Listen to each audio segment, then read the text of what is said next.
तो आज मैं आपको बताऊंगा इनपुट आउटपुट स्टेटमेंट। सी लैंग्वेज में इनपुट आउटपुट स्टेटमेंट क्या होता है। सी लैंग्वेज में किसी भी प्रोग्राम को बनाने के लिए हमें कुछ निर्देशों को लिखना पड़ता है। उन निर्देशों को लिखने के लिए हमें इनपुट एवं आउटपुट ऑपरेशंस परफॉर्म करना होता है और सारे ऑपरेशन परफॉर्म करना होता है, जैसे लॉजिकल ऑपरेशंस, मैथमेटिकल ऑपरेशन आदि। तो उनमें मुख्य होता है इनपुट और आउटपुट स्टेटमेंट। इसका प्रयोग कीबोर्ड से इनपुट लेने के लिए और मॉनिटर पर आउटपुट प्रदान करने के लिए किया जाता है। इनपुट और आउटपुट स्टेटमेंट को दो भागों में बांटा गया है सी लैंग्वेज में। फॉर्मेटेड इनपुट आउटपुट स्टेटमेंट, दूसरा है unformatted input output statement. Formatted input output statement क्या होता है, पहले मैं आपको ये बताऊंगा, उसके बाद से अनफॉर्मेटेड इनपुट आउटपुट स्टेटमेंट बताऊंगा।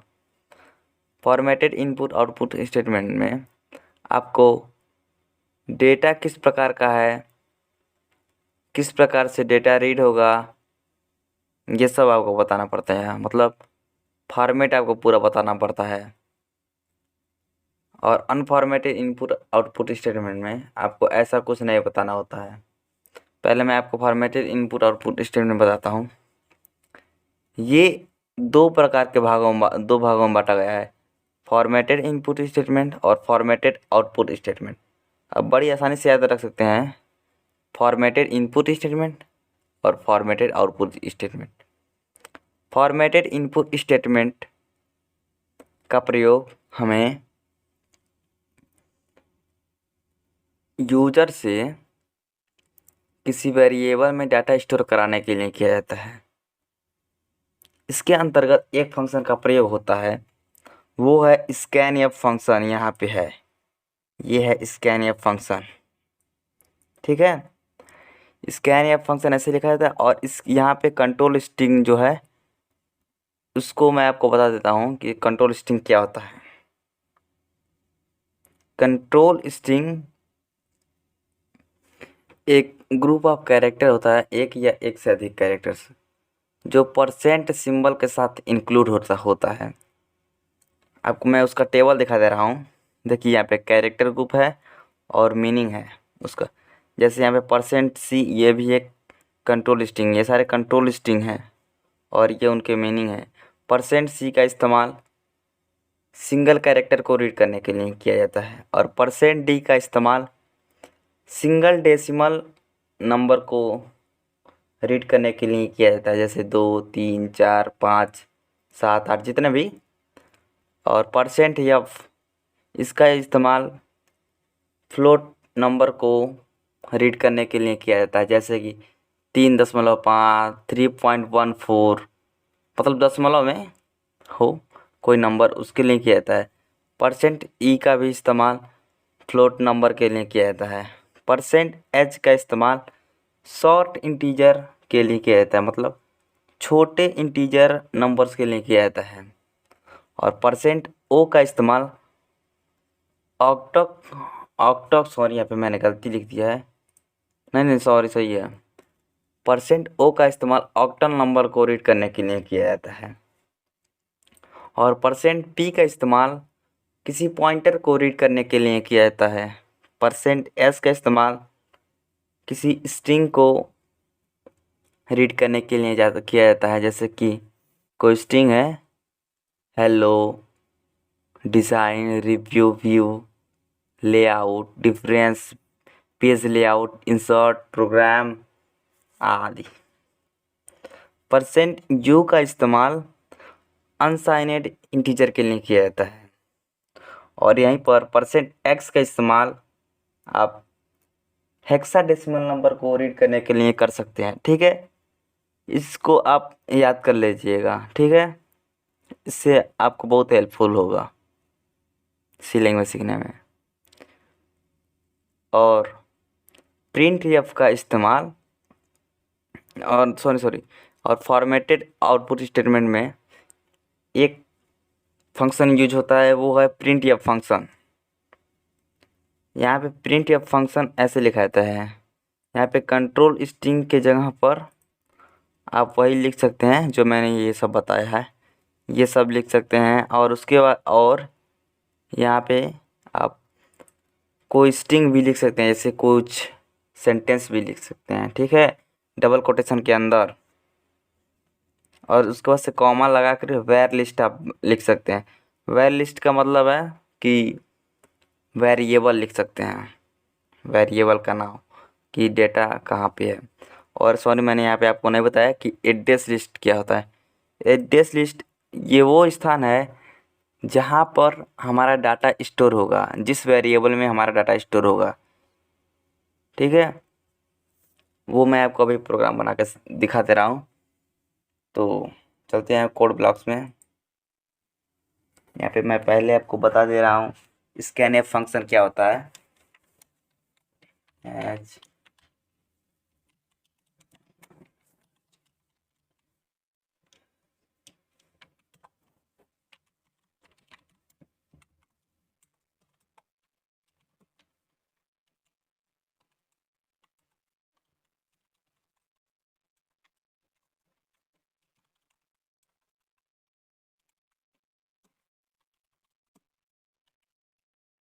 एंटर योर एज लिख दिया।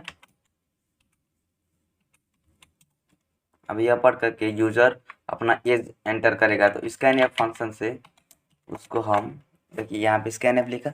अब जो हाँ जहाँ पर हमारा कर्सर बिलिंग कर रहा है वो है कंट्रोल स्ट्रिंग का भाग। यहाँ पे हम लिखेंगे कैरेक्टर को %d लिखेंगे, क्योंकि हमें उम्र एक्सेप्ट कराना ना, तो कॉमा लगा देंगे और %m लगाएंगे और वेरिएबल लिख देंगे। इसी को बोलते हैं एड्रेस लिस्ट, ठीक है। अब सेमीकोलन लगा दिए। ये आपका फॉर्मेटेड इनपुट स्टेटमेंट है, ठीक है। उसके बाद से हम यहाँ पे प्रिंट या फंक्शन है जो है, जी फंक्शन जो है फॉर्मेटेड आउटपुट स्टेटमेंट का फंक्शन है, ठीक है। इसको यहाँ पे हम लिख दे रहे हैं कि your age equal to %d। देखिए यहाँ पे हम कोई भी स्ट्रिंग लिख दिए ना, कोई वर्ड्स, जैसे मैंने लिखा your age equal to %d। %d जो है वो कैरेक्टर ग्रुप है। जैसे मैंने यहाँ पर स्कैनएफ में यूज किया %d, वैसे यहाँ पर %d लिखेंगे, कॉमा लगा देंगे। और यहाँ पे ध्यान रखने वाली बात है कि यहाँ पर हम %m की यूज नहीं करेंगे, सिर्फ वेरिएबल लिख देंगे कि किस वेरिएबल का डाटा मुझे चाहिए। तो हमें चाहिए एज का, तो एज लिख देंगे। उसके बाद से हमारा प्रोग्राम फिनिश हो चुका है। रिटर्न वैल्यू दे दे रहा है,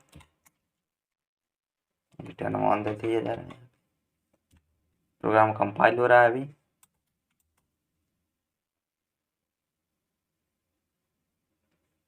देखिए कोई एरर नहीं है। अब इसे रन करते हैं। देखिए एंटर योर एज बोल रहा है, मैं अपना एज डाल दे रहा हूँ 18। योर एज इक्वल टू 18, ठीक है, आ गया। अब मैं आपको बता दे रहा हूँ कि अनफॉर्मेटेड इनपुट आउटपुट स्टेटमेंट क्या होता है।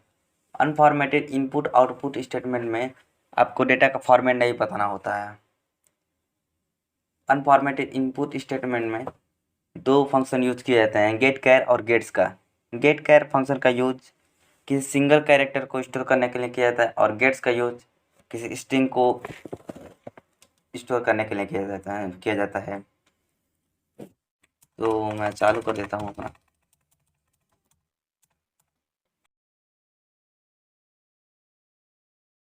का गेट कैर मैं पहले बताता हूँ आपको।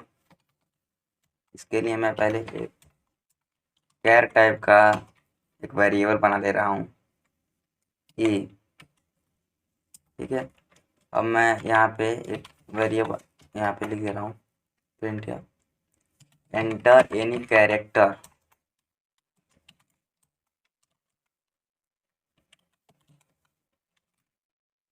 /n लगा दिए। इसके बाद से हम यहाँ पे किस तरह से गेट कैर का यूज करेंगे वो मैं आपको बताता हूँ। ए इक्वल टू गेट कैर लिख दिया, उसके बाद से ब्रैकेट लगा देंगे, सेमीकोलन लगा देंगे। ठीक है, अब जैसे ही कोई यूजर कोई सिंगल कैरेक्टर एंटर करेगा, वो तुरंत गेट कैर की मदद से ए में स्टोर हो जाएगा। उसके बाद से मैं इसको प्रिंट करके दिखा देता हूँ। प्रिंट किया %c। %c का इस्तेमाल यहाँ पे इसलिए क्या कर रहा है, क्योंकि हमें कैरेक्टर टाइप के डाटा को प्रिंट करवाना है। कॉमा लगा देंगे, अब यहाँ पे ए लिख देंगे, रिटर्न वैल्यू दे रहे हैं।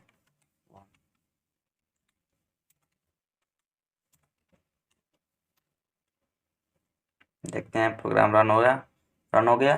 तो एंटर इन कैरेक्टर, मैं यहाँ पे क्यू डाल दे रहा हूँ, तो यहाँ पे क्यू प्रिंट हो गया। ठीक है, ऐसे ही आप अपने मन से कई प्रोग्राम्स बनाएंगे तो धीरे धीरे आपको पूरा कॉन्सेप्ट समझ में आ जाएगा।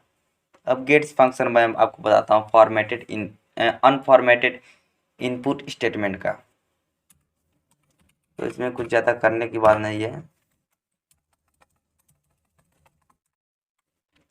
कैर बुक नेम ले दे रहा हूँ, बुक नेम। ठीक है, यहाँ पे स्ट्रिंग मैं इसको बना दे रहा हूँ, इसकी साइज दे दे रहा हूँ 44। अब सेमीकोलन लगा दिए, print of enter any book name selection. अब यह पढ़ करके यूज़र कोई बुक का नाम एंटर करेगा। गेट्स फंक्शन ऐसे लगाऊंगा, गेट्स लिखेंगे, उसके बाद से ब्रैकेट लगाएंगे, उसके अंदर हम इस वेरिएबल का नाम लिख देंगे, सिर्फ बुक नेम लिख देंगे, बुक नेम। इससे क्या होगा कि जैसे ही यूज़र किसी स्ट्रिंग को इनपुट करेगा, वैसे ही बुक नेम में वो स्ट्रिंग आके स्टोर हो जाएगा। अब इसको प्रिंट करवा लेंगे हम, प्रिंट यू एंटर %, यस लगा दिए, स्ट्रिंग को प्रिंट करने के लिए। अब यहाँ पे बुक नेम लिख दे रहे हैं, बुक नेम, सेमीकोलन लगा दिए। अब हमारा प्रोग्राम बन के तैयार हो गया। देखिए अब हम यहाँ पे लिखते हैं रामायण, रामायण तुरंत प्रिंट हो गए। देखिए यहाँ पे लिखा है यू एंटरेड रामायण। ऐसे यहाँ पर आप अगर कोई ज़्यादा लंबा मतलब स्ट्रिंग लिखना चाहते हैं, कोई सेंटेंस लिखना चाहते हैं, तो आप लिख सकते हैं। ऐसे यहाँ पे लिख दे रहे हैं, हेलो डियर फ्रेंड्स,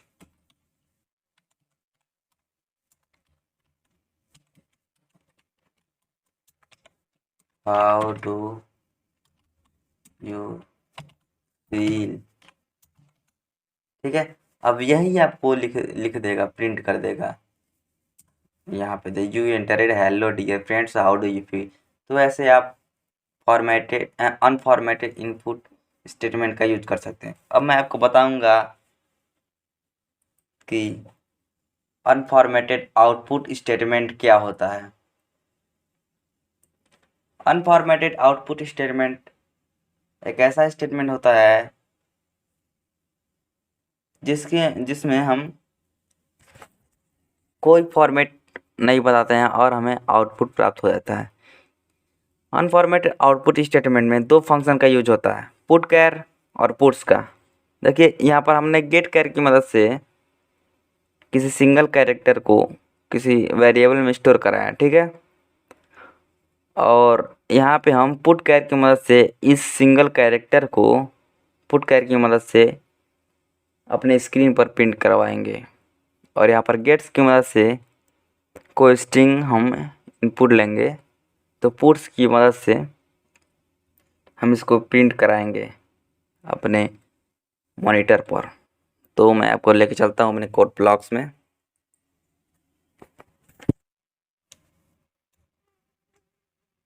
जैसा कि हमने यहाँ पे लिया है, यहाँ पे जैसा कि हमने लिया है पहले वाले प्रोग्राम में, कैर बुक नेम बनाया है, print f any book name, मतलब sorry, enter any book name. ठीक है, तो कोई बुक एंटर करेगा बुक का नाम, तो गेट्स के द्वारा हमने यहाँ पे ले लिया उसे बुक नेम में। उसके बाद हम पुट्स के द्वारा, पुट्स फंक्शन जो है उसके द्वारा आप उसको प्रिंट करवा सकते हैं। बुक नेम लिख दिए और यहाँ पे सेमीकोलन लगा देंगे, तो उसी का वही प्रिंट हो जाएगा।